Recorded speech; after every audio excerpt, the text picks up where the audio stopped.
Sir कल की class की रिकॉर्डिंग होगी क्या? देखता हूँ, होगी शायद। सर कल नेट ही नहीं चल रहा था तो मैं आ ही नहीं पाया। हम्म।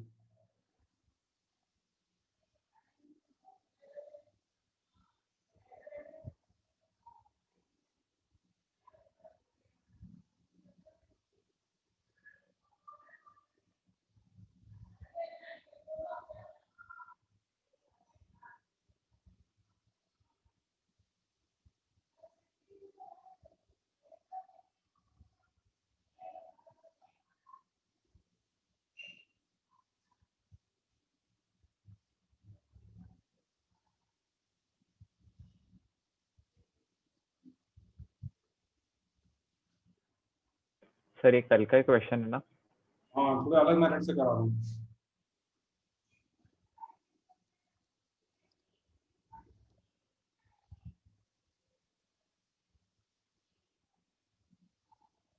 सर 2:1 था ना सर, आपने बोला। नहीं, वो इंफॉर्मेशन अपन ने गलत पड़ी थी। 3:1 इज द करेक्ट होगी। तो सर ये तो फिर उस वाले मेथड से आ ही नहीं सकता है। नहीं, अपन ने जो मिड पॉइंट दे रखा था वो अपन एडी का ले रहे थे। ठीक है। सर वो bx का है। हम लोग एज्यूम कर रहे थे कि वो ई जो है वो बी का bx का मिड पॉइंट है, तो वो उसका मिड पॉइंट है, एडी का वो मिड। एडी का मिड पॉइंट है, हाँ सर। उससे रॉन्ग हो जाएगा, तो अभी ये तो सही सर है। ऊपर वाला मेथड तो पूरा ही रॉन्ग है ना, मतलब। हाँ, फिर वो लोग नहीं, वो मेथड सही जा रहा था, अपन उसको प्रूव गलत कर रहे थे।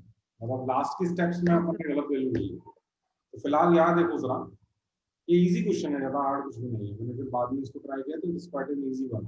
तो यहाँ तक तो अपन कर ही चुके हैं। नाउ लिसन हियर, सबसे पहले आप ये वाला ट्रायंगल, ये देखो, ये डी मिड पॉइंट है और ये लाइन बाय कंस्ट्रक्शन पैरेलल है। ठीक है, तो यहाँ तक तो अपन पहले पढ़ चुके हैं। अब ये मिड पॉइंट है, तो ये भी क्या हो जाएगा, मिड पॉइंट हो जाएगा। कौन से ट्रायंगल की बात कर रहे हैं हम लोग? इसको दो पार्ट में डिवाइड कर दो ट्रायंगल को, मतलब दो, इस क्वेश्चन को दो पार्ट में डिवाइड कर देते हैं। एक तो अपने पास ये वाला है बी एक्स सी, जहां पे अपने पास ये डीपी है। तो सर डीपी अपन bx के पैरेलल। हाँ, बाय कंस्ट्रक्शन है, DP is parallel to B X, construction है ये। ठीक है, पहले तो ये होगा। तो पहले पार्ट में अपने पास क्या है कि ये मिड पॉइंट है, सर पी भी मिड पॉइंट हो जाएगा। तो पी भी क्या हो जाएगा, मिड पॉइंट हो जाएगा। अब मिड पॉइंट को ज्वाइन करने वाली लाइन जो होती है वो किसके हाफ के इक्वल होती है? Line joining mid point is parallel to third side and equal to half of it.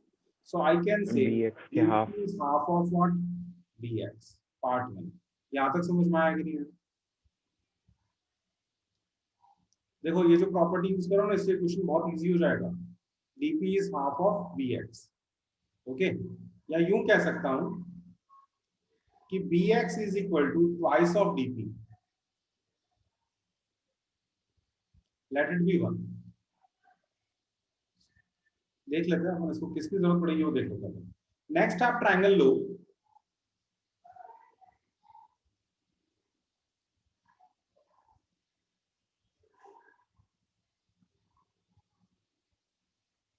E mid point है, क्वेश्चन में गिवन है AD is bisected eight E, और हम सर लोग ADX तो कोई ट्रायंगल बन ही नहीं रहा। हमने क्या तो इसको ये ADC पढ़ लिया, बनेगा। ये गलत है। ठीक है, तो E अगर मिड पॉइंट है तो X भी क्या हो जाएगा, मिड पॉइंट हो जाएगा। यानी हम लिख सकते हैं EX is equal to half of DX।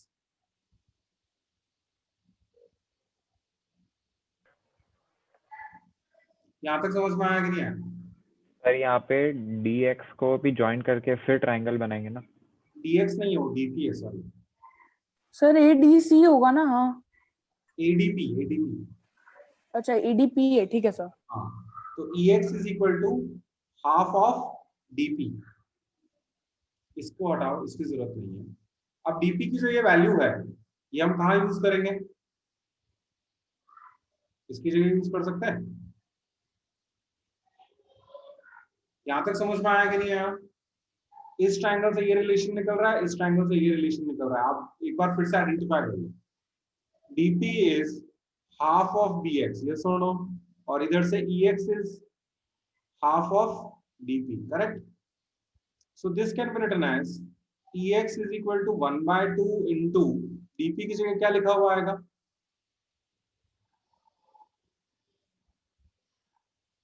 Sir half B x.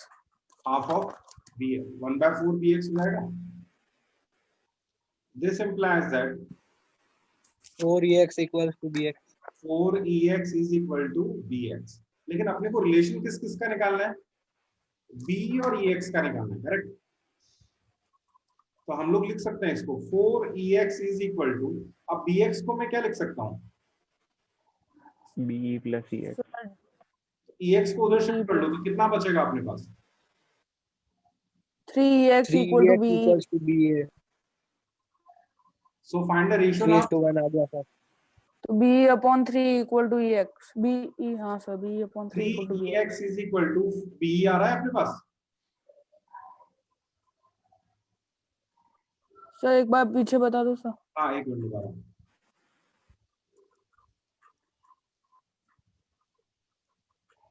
3ex is equal to, sorry, 3 is equal to b upon what? ex, यही तो निकालना है अपने को।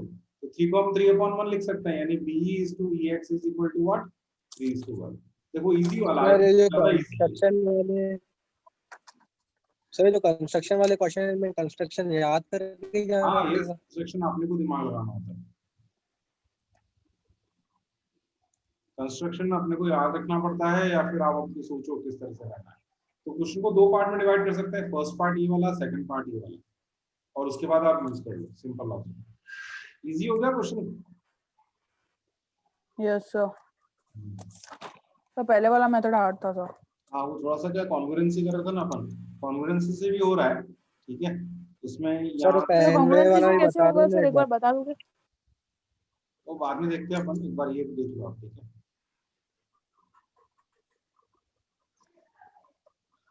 सर कांग्रुएंसी वाला कैसे होगा?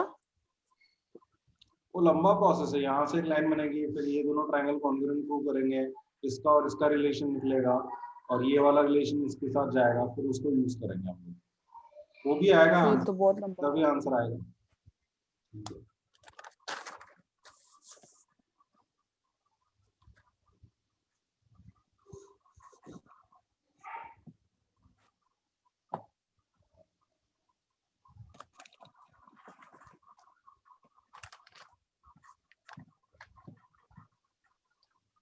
हाँ, सोचना तो स्लिप हो रहा है।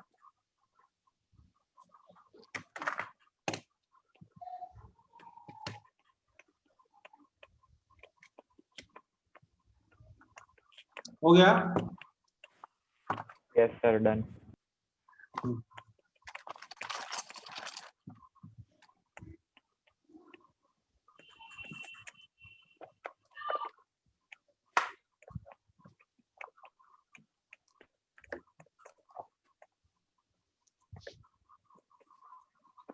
कंप्लीटेड? अच्छा, एक क्वेश्चन और करा रहा हूँ मैं आपको इसी पर बेस्ड है।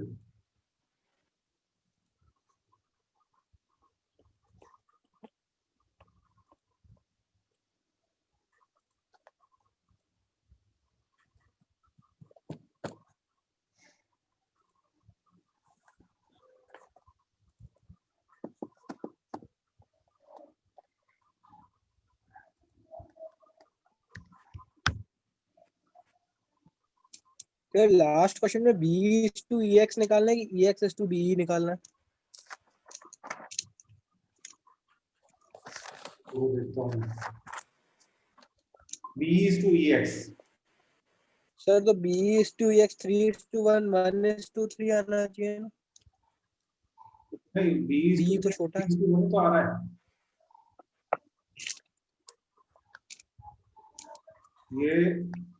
ये ex शिफ्ट हुआ अच्छा नहीं हाँ है। सर, मैंने गलती कर दी. सही आ रहा है, सही आ रहा है. हो मैं गया खुद से करा कंप्लीट? तो उसमें मिस्टेक हो गई. हाँ सर आप. हो गया प्रॉब्लम?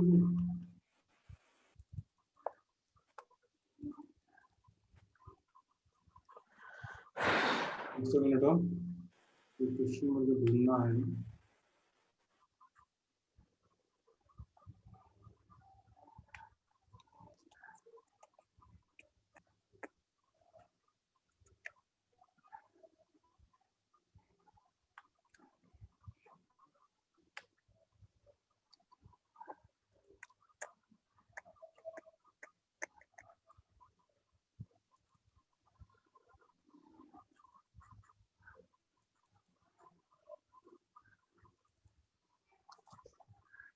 सर आपकी क्लास कल होगी सर?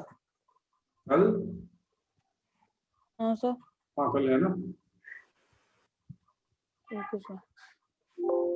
ये वीक तो रेगुलर है। सर नहीं, कल से शायद हिमांशु सर भी चालू कर रहे हैं सर, इसलिए। हाँ सर उन्होंने बोला तो। हाँ सर। 2-3 मिनट चला लो फिर देखते हैं।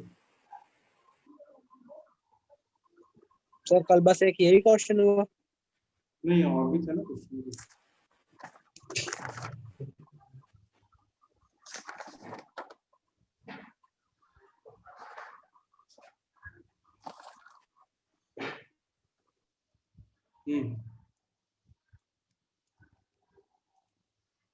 इस क्वेश्चन का पहले डायग्राम बनाओ एक बार आप, फिर मैं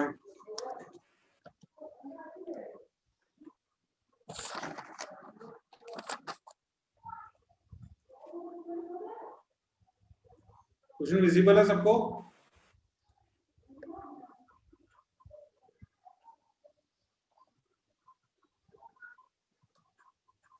Two poles of height a and b metre apart, एक a मीटर का है एक b मीटर अपार्ट है, और sorry two poles of height a and b meters are p metre apart. दो पोल है,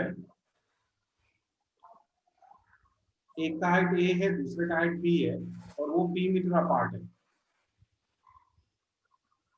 Height of point of intersection of line joining top of each pole to foot of opposite pole. Top of each pole, this is the top, to foot of opposite pole, ये 2 foot of opposite pole है। This is the line joining top of each pole to foot of opposite pole, and this is the point of intersection। आपने वो क्या पूछा, height of this point of intersection, यानी हम लोग इसकी बात करें, ये height की बात करें, इसको हम p कह सकते हैं, सॉरी h कह सकते हैं। अपने को प्रूव करना है this h is equal to ab upon a plus b, या तो ये प्रूव करने के लिए आएगा, और 1 upon h is equal to 1 upon a plus 1 upon b, दोनों में से कुछ भी प्रूव करने के लिए आ सकता है। ठीक है, तो हम लोग कैसे प्रूव करेंगे इसको? इस पार्ट को आप x मान लो, इतने से पार्ट को आप y मान लो, स्मॉल पार्ट्स को। दिस इज x, यहां से यहां तक, और ये यहां से यहां तक कितना हो गया, y हो गया। a b c d e, और ये पॉइंट को अपन इस p का कोई मतलब नहीं है, वैसे जरूरत नहीं पड़ेगी इस p की। आप इसको कैसे प्रूव करोगे? बहुत इजी क्वेश्चन है, अगर एक बार समझ जाओगे तो बहुत ज्यादा दिक्कत कुछ नहीं आएगी, अगली बार आप डायरेक्टली विदाउट एनी प्रैक्टिस भी सॉल्व करें, इतना अच्छा क्वेश्चन है। a upon, this is your triangle a b d, ये हमारे पास a है हाइट सर नीचे कितना आएगा, bd कितना है हमारे पास?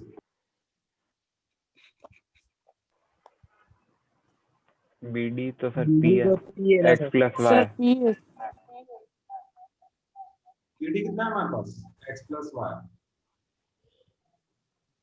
x plus y sir. Next triangle है हमारा f c d h, और यहाँ पे आएगा हमारे पास y। ये समझ में आया कि नहीं आया? Yes sir. अब इसको हम ऐसे लिखेंगे, इस a upon h is equal, दोनों ट्रायंगल सिमिलर है, क्यों सिमिलर है?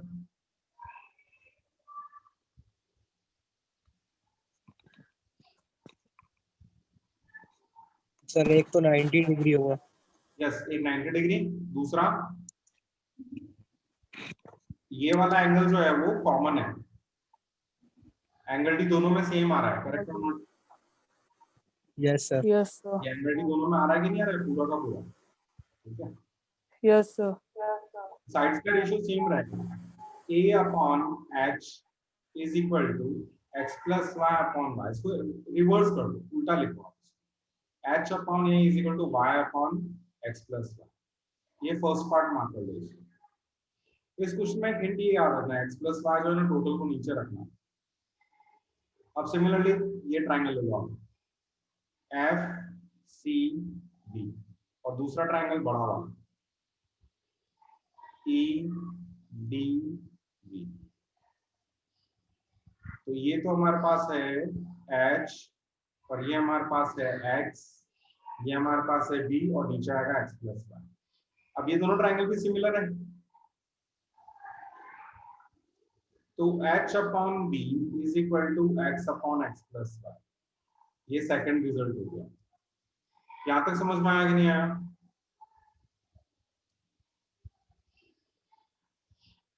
यहां तक समझ में आ गया? Yes sir. अब आप दोनों को लेके ऐड कर दो आप, ठीक है। h अपॉन ए, अपने पास रिलेशंस क्या है, h upon A is equal to y upon x plus Y. दूसरा है अपने पास h upon b is equal to x upon x plus Y. अब आप दोनों को ऐड कर दो, first equation second equation 1 plus 2, answer आ जाएगा h upon A plus h upon b is equal to y upon x plus y plus x upon x plus y। h common निकल sir रहा है, H upon A plus H upon B तो 1 आ जाएगा।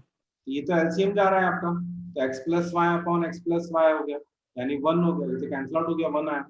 सो we get h times 1 upon a plus 1 upon b is equal to 1। ये h को उधर shift कर दो, तो 1 upon a plus 1 upon b is equal 1 two upon A. h। एक तो पार्ट प्रूव हो गया, ठीक है। अगर आप इसमें एलसीएम ले लेते हो तो ये आएगा a plus b upon a b is equal to 1 upon h। Reciprocal कर लो तो ये होगा h is equal to a b upon a plus b। दोनों चीजें प्रूव हो गई, ठीक है, डन। Yes sir. सर एक बार पिछली वाली स्लाइड दिखा दो ना। इंपॉर्टेंट क्वेश्चन है अगेन। अच्छा, इस पर बेस्ड क्वेश्चन बनते हैं कई बार, न्यूमेरिकल क्वेश्चन 1 मार्क 2 मार्क के क्वेश्चन होता है, तो इस प्रॉपर्टी को याद रखना आप।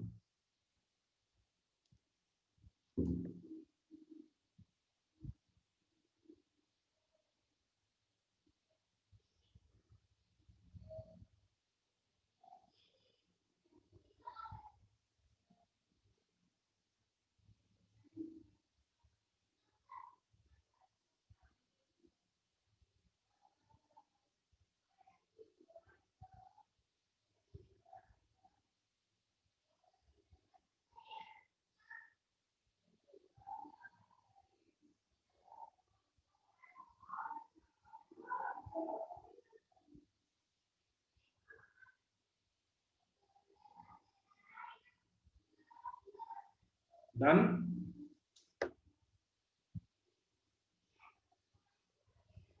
Sir wait sir please. Okay,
okay, next theorem लिखो।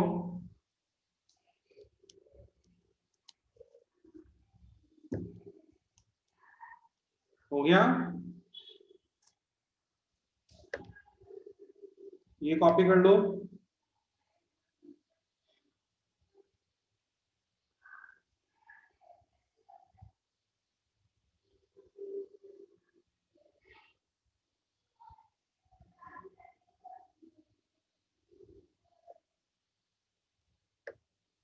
चलिए आगे करें क्या, हो गया कंप्लीट यहाँ तक? Yes sir, done. चलिए ठीक है। Yes sir done. अब एक सुनो जरा, एक छोटी सी प्रॉपर्टी समझा रहा हूँ मैं आपको, और इम्पोर्टेंट है, इसमें से कोई एक भी पूछ सकते हैं आपको, ठीक है। इफ टू ट्राइंगल्स आर इक्विएंगुलर या सिमिलर कह सकते हैं, इफ टू ट्राइंगल्स आर इक्विएंगुलर, इसकी जगह सिमिलर भी लिखा हुआ आ सकता है। अच्छा, इक्विएंगुलर लिखा है तो अपने को सिमिलर प्रूव करना पड़ेगा, और सिमिलर लिखा हुआ है तो प्रूव करने की जरूरत नहीं है। प्रूव रेशियो ऑफ साइड्स या corresponding sides is equal to ratio of corresponding, कुछ एल्टीट्यूड्स हो सकता है, मीडियंस हो सकता है, एंगल बाइसेक्टर्स हो सकता है, ठीक है, क्लियर? ओके, तो अब अपने को कैसे, इसमें एल्टीट्यूड भी आ सकता है, मीडियन भी आ सकता है, ठीक है, और एंगल बाइसेक्टर्स भी आ सकता है, ठीक है, क्लियर? तो हम लोग इनको कैसे करेंगे, अभी मैं मीडियन वाला केस आपको समझा रहा हूँ, ठीक है, एल्टीट्यूड का और एंगल बाइसेक्टर्स का आपको करना, ठीक है। अब दो ट्राइंगल है हमारे पास, suppose ABC and PQR,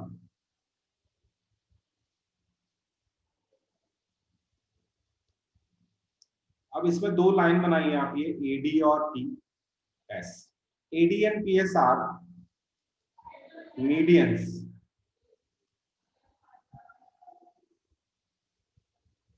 sir ऐसे ऐसे होगा कि ABC एंड ट्राइंगल PQR, नहीं SSS है, ठीक है। प्रूफ देखो, अब ट्राइंगल ABC जो है वो आपका सिमिलर है ट्राइंगल PQR के, क्यों? क्योंकि इक्विएंगुलर दिया हुआ है। इक्विएंगुलर का मतलब हुआ ये A क्राइटेरिया सिमिलर होगा, एंगल A एंगल P के इक्वल है, एंगल B जो है वो एंगल Q के इक्वल है, और इस तरीके से वो अपने को प्रूव करना है। सिमिलर लिखा है तो नहीं करना है। इसका मतलब ये हुआ कि हम लोग लिख सकते हैं यहाँ पे AB upon PQ is equal to BC upon QR is equal to AC upon PR। ये तो आपका पार्ट है ना। अब यहाँ पे हम लोग क्या कर सकते हैं, AB अपॉन PQ को तो आप ऐसे ही रहने दो, BC की जगह अपन हाफ कर देते हैं इसका, half of BC upon half of QR, ठीक है। यहाँ पे हम लोग BC को और QR को ऊपर नीचे हाफ से इंटू कर रहे हैं। अब हाफ से इंटू करने से क्या होगा, हाफ ऑफ BC हम क्या लिख सकते हैं सर BD और QS आ जाएगा। मीडियन है तो ये मिड पॉइंट्स होने चाहिए, अगर ये मिड पॉइंट है तो हम लिख सकते हैं BD की जगह हाफ BC मतलब BD, और इधर क्या आएगा QS, और एंगल B जो है वो एंगल Q के इक्वल है, angle B is equal to angle Q के इक्वल है, ठीक है। इसका मतलब ये हुआ कि ये जो ट्राइंगल है हमारा, जो मैं ब्लू में मार्क कर रहा हूँ, ये वाला ट्राइंगल और ये वाला ट्राइंगल, ये दोनों ट्राइंगल, इसमें क्या है,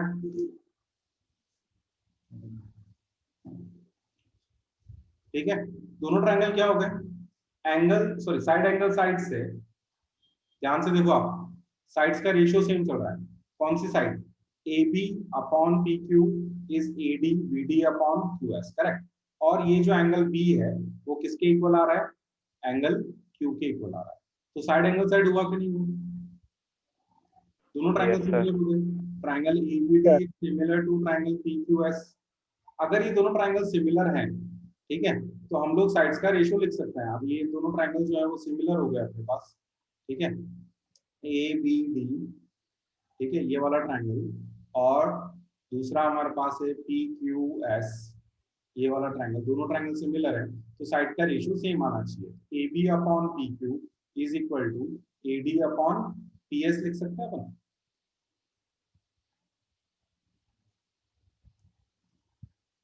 क्लियर नॉट? Second relation. एक चीज अपने को ऑलरेडी गिवन है, yes sir. AB upon PQ is equal to BC upon QR is equal to AD upon AC upon ये C है और ये R, तो ये हो गया AC अपॉन। इन दोनों से अपने को क्या मिलता है? ये फर्स्ट इक्वेशन थी, याद है आपको? इसमें ये फर्स्ट इक्वेशन जो मैंने वापस यहाँ लिखी है, मैं इसकी बात कर रहा हूँ, ये मैंने पीछे लिख दी वापस, ठीक है। अब इन दोनों से क्या आपको क्या मिलेगा? तो AB अपॉन PQ किसके इक्वल है? AD अपॉन PS के इक्वल है।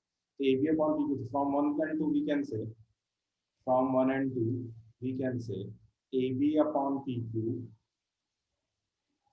AB upon PQ, BC upon QR, AC upon PR is equal to what? AD upon PS। ठीक है, क्लियर?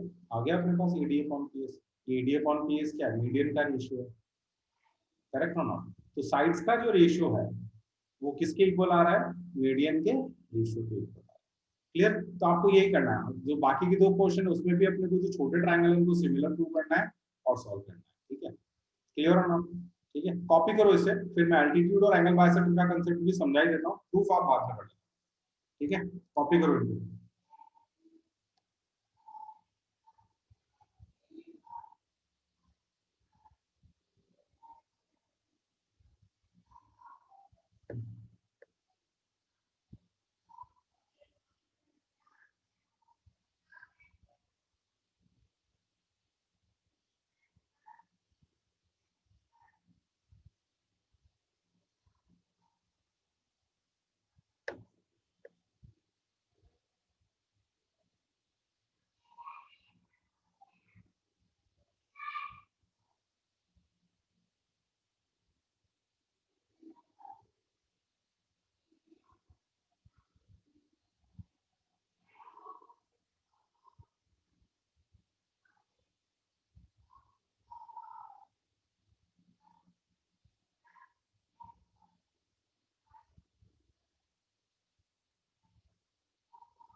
सर एंगल बाइसेक्टर और एल्टीट्यूड में सर ए से होगा क्या? हाँ, यस।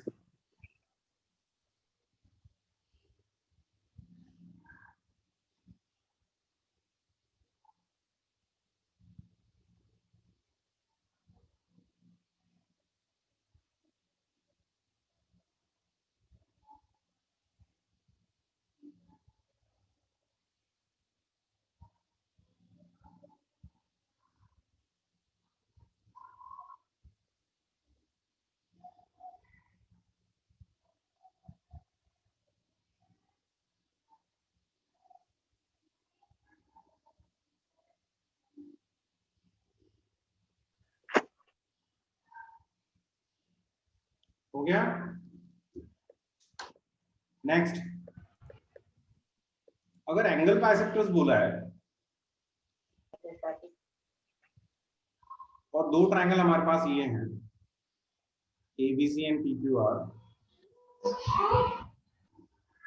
तो ये परपेंडिकुलर, सॉरी एंगल बाइसेक्टर्स या परपेंडिकुलर्स अगर बोला है, सपोज परपेंडिकुलर की बात कर रहे हैं, एल्टीट्यूड्स, तो एल्टीट्यूड्स बहुत इजी है, इसमें तो कुछ करना ही नहीं है आपको। एंगल B और एंगल Q इक्वल है और ये 90 डिग्री इक्वल है, उससे ये दोनों ट्रायंगल डायरेक्टली सिमिलर हो जाएंगे। क्लियर और नॉट? उसके बाद आप डायरेक्ट लिख सकते हो, कोई दिक्कत ही नहीं, ठीक है? ट्रायंगल सिमिलर हो जाएंगे, साइड्स का रेशियो हो जाएगा और डायरेक्ट लिमिट हो जाएगा। What about angle bisectors? Angle bisectors हुए तो फिर क्या होगा? देखो ये दोनों पार्ट आप ही को ट्राई करने में, तो खाली हिंट दे रहा हूँ। सर ए क्राइटेरिया चाहिए। हाँ यस, ये क्राइटेरिया होगा, लेकिन कौन से वाले एंगल्स लेंगे हम लोग? सर एक तो एंगल ए का जो हाफ है वो, हाँ। और एंगल पी का जो हाफ है। ये हो गया AD और PS, suppose these R angle bisectors, ठीक है?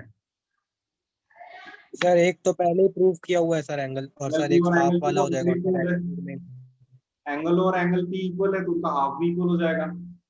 उनका हाफ का मतलब ये वाला एंगल, एंगल 1, और ये एंगल 2, तो इसका मतलब angle 1 is equal to angle 2, तो इसका मतलब ये हुआ ये छोटा वाला ट्रायंगल और ये वाला ट्रायंगल हमारा क्या हो गया, सिमिलर हो गया बस।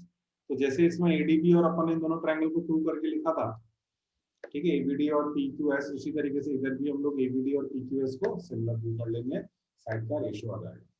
ये वाली स्लाइड तीनों क्वेश्चन में सेम रहेगी, ठीक है। तो ये तो हो गया आपका सिमिलर ट्रायंगल का कंसेप्ट, ठीक है। ओके, अब हम लोग ले रहे हैं area of two similar triangles, area of ratio of area of two similar triangles. एक थ्योरम लिखो फटाफट, ratio of areas of area of two similar triangles. Sir area वाला तो हट गया है। थ्योरम का प्रूफ कोर्स में नहीं है, क्वेश्चन आएगा एग्जाम में। अच्छा, ratio of area of two similar triangles is equal to ratio of squares of corresponding sides, ठीक है। मतलब क्या है, दो ट्रायंगल है, इक्विएंगुलर भी हो सकता है, सिमिलर भी लिखा हुआ हो सकता है, कुछ भी लिखा हुआ हो सकता है, दोनों में से ए बी सी और ट्रायंगल पी क्यू आर। तो area of triangle A B C upon area of triangle P Q R is equal to, अच्छा सिमिलर में क्या होता है, साइड्स का रेशियो होता है, यहाँ पे साइड्स के स्क्वायर होता है, ठीक है। एक प्रॉपर्टी और मैं अभी आपको समझाऊंगा, वो पहले एक्चुअली मुझे पहले बतानी चाहिए थी लेकिन वो मिस कर गया था, तो मैं अभी बता दूंगा आपको।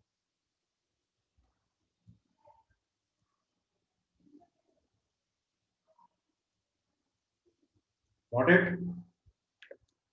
जो ट्रायंगल का एरिया है वो साइड्स के स्क्वायर के रेशियो के इक्वल है। अच्छा, इसमें एक और चीज है, अगर यहाँ पे ये मीडियन है तो भी चल जाएगा, इसकी जगह पे अगर मीडियन है तो भी रेशियो उससे कराएगा, एल्टीट्यूड की जगह भी रहेगा, और एंगल बाइसेक्टर्स अगर होगा तो भी चलेगा। यानी कहने का मतलब अगर हमारे पास यहाँ पे ये ईडी बना रखा है अपन ने कुछ, तो that is equal to ED square upon PS square. Now this can be median, altitude या फिर एंगल बाइसेक्टर्स। सर ये अपन पिछले 3 प्रूफों से कर सकते ना? हाँ, उसके लिए कर सकते हैं, लेकिन प्रूफ आएगा नहीं आपको उसमें, लेकिन ये प्रॉपर्टी याद रखिएगा, साइड्स की जगह अपन एल्टीट्यूड, मीडियन और एंगल बाइसेक्टर्स भी यूज कर सकते हैं। ओके, प्रॉपर्टी कॉपी करो जरा, थ्योरम है बेसिकली लेकिन अपने प्रूफ नहीं है, इसलिए अपन इसको एज ए प्रॉपर्टी यूज करेंगे इसको, ठीक है।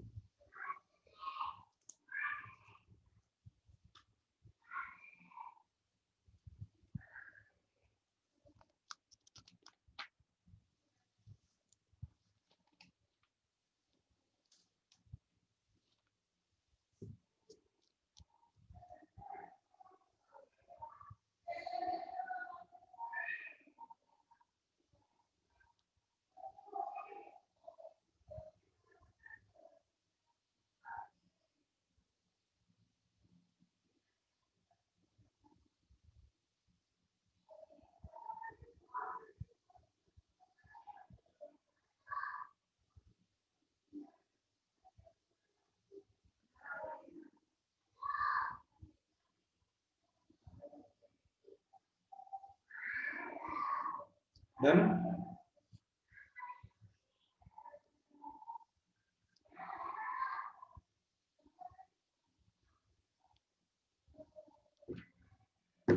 अच्छा, मैं क्या कह रहा था आपको, प्रॉपर्टी में आपको लिखवा रहा था, रेशियो, ये भी लिख लो आप, ratio of perimeters of two similar triangles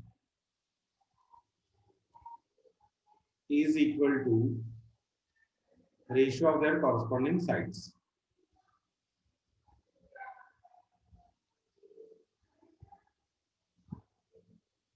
अगर triangle ABC is similar to triangle PQR, then perimeter of triangle ABC upon perimeter of triangle PQR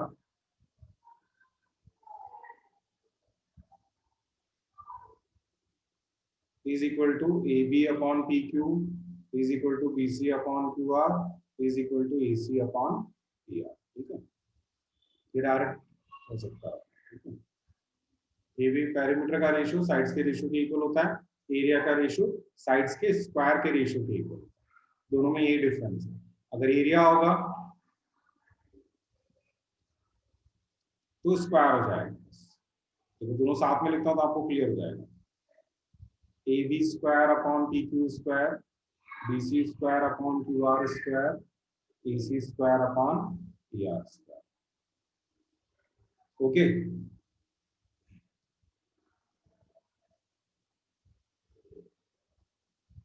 sir इसमें भी एल्टीट्यूड मीडियन और सब चलेगा ना? हाँ, यस।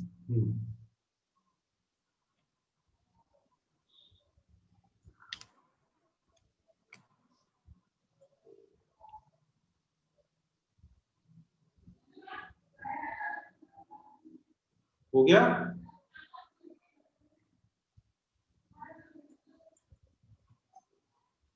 नेक्स्ट देखो जरा। तो स्कूल में देखिए क्वेश्चन भी छुड़वा दिए सर। क्वेश्चन छुड़वा दिए? नहीं, एक्चुअली इसका प्रूफ यस सर, बोला थ्योरम ही हट गया तो फिर वो पूरा ही हट सर गया। हमको भी छुटवाया सर। नहीं नहीं नहीं, आपके थ्योरम सही नहीं हुआ, सॉरी, शायद उसमें क्वेश्चन में क्लियर बोला हुआ है। सर अभी सैंपल पेपर में भी एक भी क्वेश्चन नहीं था सर इसका। हाँ सर, सैंपल पेपर में भी नहीं आया सर। देखो एक्चुअली देखो, अभी अपन यहाँ से बैठ के कुछ कह नहीं सकते, लेकिन मैं जो स्टेटमेंट लिखा हुआ है मैं उसको पढ़ के बता दूंगा। ठीक है, जो क्वेश्चन में क्लियर लिखा हुआ है, यहाँ पे क्या लिखा हुआ है आप ध्यान से देखो। जस्ट थोड़ा सा अपन इसको बोल्ड कर दें, दिख रहा है सर सबको? इसमें तो proof of following sir theorem इसमें तो खाली प्रूफ ही लिखा है। Proof of the following theorems are deleted. ठीक है, अगर यहाँ लिखा होता थ्योरम्स आर डिलीटेड, तो फॉलोइंग थ्योरम्स आर डिलीटेड, तो अपन क्या कर सकते थे, तो टॉपिक हटा सकते थे। लेकिन यहाँ पे सिर्फ ये लिखा है proof of the following theorems are deleted. तो अभी तो करना ही पड़ेगा, मैं अपनी तरफ से तो कराऊंगा। ठीक है, आपके स्कूल में अगर नहीं आ रहा है तो आप इस पर थोड़ा सा रिलैक्स करके रख सकते हो, लेकिन आप पढ़ो इसको, क्योंकि ये आगे का इम्पोर्टेंट कंसेप्ट है। ठीक है,